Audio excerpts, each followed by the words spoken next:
RS current update में आपका स्वागत है। आज का हमारा विषय है भारत की पहली क्वांटम कंप्यूटिंग चिप। भारत के प्रधानमंत्री ने ESTIC 2025 में 3 पथ प्रदर्शक QSIP यानी quantum security integrated processor, Bharat की पहली 25 क्यूबिट क्वांटम प्रोसेसिंग यूनिट और नेक्स्ट CAR-19 नवाचारों का अनावरण किया। ये सभी नवाचार उन्नत कंप्यूटिंग और बायोटेक्नोलॉजी के क्षेत्र में एक महत्वपूर्ण प्रगति को प्रदर्शित करते हैं। आइए अब जानते हैं इसके मुख्य बिंदुओं को। QSIP चिप भारत की हार्डवेयर आधारित क्वांटम सुरक्षा समाधान है, जिसे विज्ञान एवं प्रौद्योगिकी विभाग यानी DST के समर्थन से विकसित किया गया है।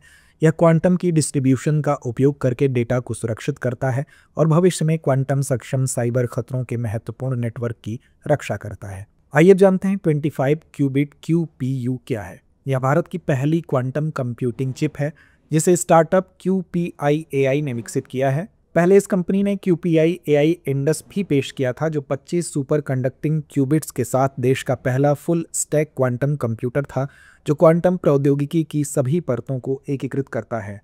आइए जानते हैं नेक्स्ट CAR-19 के विषय में। नेक्स्ट CAR-19, जिसे इम्यूनोएसिटी IIT बॉम्बे की एक स्पिन ऑफ कंपनी ने विकसित किया है, यह भारत की पहली स्वदेशी यानी CAR-T सेल थेरेपी तथा विश्व की पहली ह्यूमनाइज्ड CAR-T थेरेपी भी है, जो तीव्र लिम्फोसाइटिक ल्यूकीमिया जैसे कैंसरों के उपचार में महत्वपूर्ण है। इस नवाचार को जैव प्रौद्योगिकी विभाग और biotechnology industry research assistant council का समर्थन प्राप्त है। आइए अब जानते हैं CAR-T सेल थेरेपी के बारे में। काइमेरिक एंटीजन रिसेप्टर यानी CAR-T सेल थेरेपी एक ऐसा उपचार है जिसमें रोगी की T कोशिकाओं, जो प्रतिरक्षा प्रणाली का एक प्रकार है, को प्रयोगशाला में आनुवंशिक रूप से संशोधित किया जाता है ताकि उनमें CAR जोड़ दिया जाए। यह कार उन्हें कैंसर कोशिकाओं को पहचानने और उन पर हमला करने में सक्षम बनाता है। इन संशोधित T कोशिकाओं को प्रयोगशाला में गुणित किया जाता है और फिर उन्हें मरीज के शरीर में वापस इंजेक्ट किया जाता है। इसका उपयोग मुख्यतः रक्त कैंसर के लिए किया जाता है और अन्य कैंसर के लिए भी इसका अध्ययन किया जाता है। तो आइए अंत में नोट करते हैं आज का अभ्यास प्रश्न।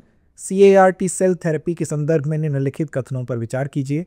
पहला, यह एक ऐसा उपचार है जिनमें रोगी की T कोशिकाओं, जो प्रतिरक्षा प्रणाली की एक प्रकार हैं, को प्रयोगशाला में आनुवंशिक रूप से संशोधित किया जाता है। दूसरा, यह CAR उन्हें कैंसर कोशिकाओं को पहचानने और उन पर हमला करने में सक्षम बनाता है। उपर्युक्त में से कौन सा या से कथन सही है? यह है विकल्प A केवल 1, विकल्प B केवल 2, विकल्प C 1 और 2 दोनों, या विकल्प D ना तो 1 ना ही 2। तो इस प्रश्न का जवाब कमेंट बॉक्स में देना ना भूलें। धन्यवाद।